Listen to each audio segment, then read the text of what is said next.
Over the next 4.5 minutes, we're going to look at the key components to catching a ball.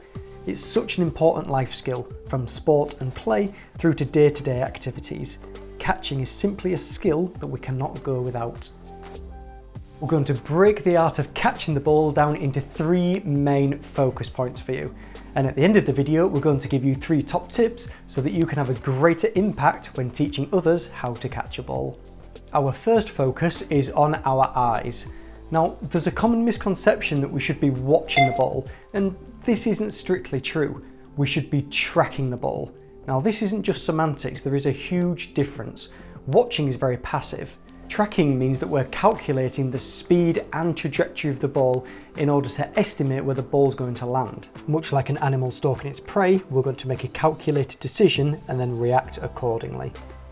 And it's this information that leads us on to our second focus point, the role of our hands. Now, we're going to adopt one of 2 positions. The first is the W position. Thumbs together, palms facing up in order to make a W. We use the W position when we've tracked the ball and think it's going to arrive above our chest. The second is the M position. Little fingers together, palms facing down in order to make an M. We use the M position when we've tracked the ball and think it's going to arrive below our chest. It's important to keep your hands held up in line to where you think the ball is going to arrive, and keep your hands soft so that when the ball does touch your palms, you can grasp the ball, giving it a big hug to make sure that it stays in your hands. Here we can see a clear example of the W position, where the ball is received above the chest, and an example of the M position, where the ball is received below the chest. Our final focus point before our top tips is how to use our feet. We spoke previously about judging the speed and trajectory of the ball in order to establish an estimated landing zone. We're going to use our feet to make sure that we can get to that landing zone quickly in order to catch the ball. Being on the balls of our feet allows us to spring forwards or move backwards quickly. This is especially useful for long throws. The ball spends more time in the air, so we can track the ball and quickly move towards the estimated landing zone. It's much easier to catch the ball when we're standing still. Layouts and other epic catches may look cool, but they have a much lower catch success rate. In summary, we use our eyes for information. We're tracking the ball so that we can estimate the speed and trajectory of it and estimate the landing zone. We anticipate whether the ball will arrive above or below our chest, so we can adopt the W or the M position respectively.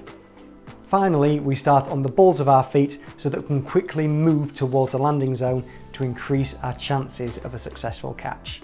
As promised, here are our top tips.